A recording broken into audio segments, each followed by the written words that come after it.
হরে কৃষ্ণ। জয় নিতাই, জয় গৌর।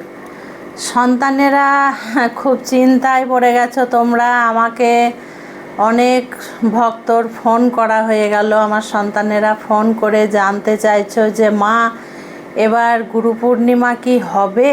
তো বাড়িতে প্রতি বছর আমি গুরু পূর্ণিমা যেটুকু পারি আমি চেষ্টা করি করার। ভগবানের কৃপায় ভগবান যেটুকু আমাকে করান আমি সেইটুকুই করার চেষ্টা করি প্রতি বছর। তো এবার তো তোমরা জানো যে তোমাদের বাবা ইহলোকের মায়া ত্যাগ করে পরলোকে চলে গেছেন। তো শাস্ত্র অনুযায়ী আমি যেটুকু যা জানি, আমি যেটুকু যা মহারাজদের মুখে শুনি, একটা বছর কোনো শুভ কাজ করা যায় না, বাড়িতে যাবে না, গৃহে কোনো মূর্তি পুজো বা কোনো এই ধরনের বড় অনুষ্ঠান করা যাবে না। নিত্য সেবা করা যাবে, তাই আমি নিত্য সেবা করি।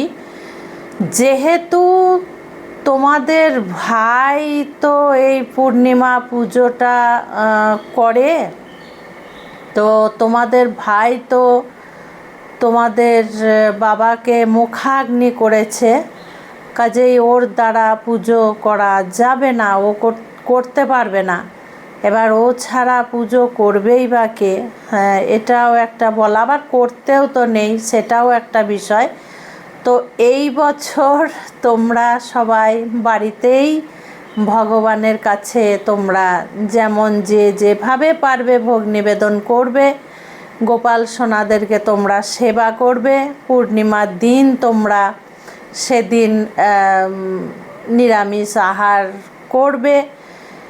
এই বছরটা বাড়িতে কোনো অনুষ্ঠান হচ্ছে না যেহেতু, তাই তোমাদের চিন্তাটাও দূর হয়ে গেল এই ভিডিও দেখে।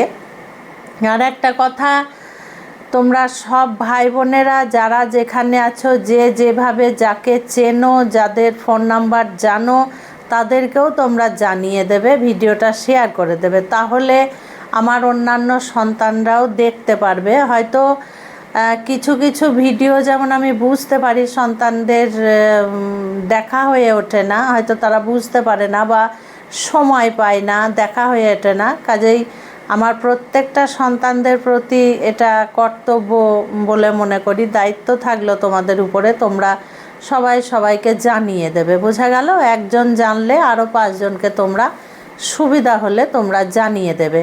এবার গুরু পূর্ণিমা হচ্ছে না, আগামী বছর তোমাদেরকেও আমি এইভাবে তার আগেই আমি জানিয়ে দেব, অসুবিধার কোনো কারণ নেই। আর ফোন করতে লেগেছে আমাকে অনেকজন, আমি তাদেরকেও বলেছি যে না, তারাও বলছে, সেই সন্তানরাও বলছে যে হ্যাঁ মা, এটা তো ঠিক কথাই, এবার তো বাবার বাৎসরিক তো হয়নি এখনও। আর সবচেয়ে বড় কথা, বাৎসরিক 1 মাস আগে হয়ে যেত, কিন্তু যেহেতু এবার আমাদের পুরুষোত্তম মাস পড়েছে, পুরুষোত্তম মাস গেল, এই গোটা বছরের মধ্যে পুরুষোত্তম মাসকে বাদ দিয়ে মাস ধরতে হবে। পুরুষোত্তম মাস মানে অধিক মাস, অধিক মাসকে বাদ দিয়ে মাস ধরতে হবে, যার জন্য আমাদের 1 মাস আরও পিছিয়ে গেল।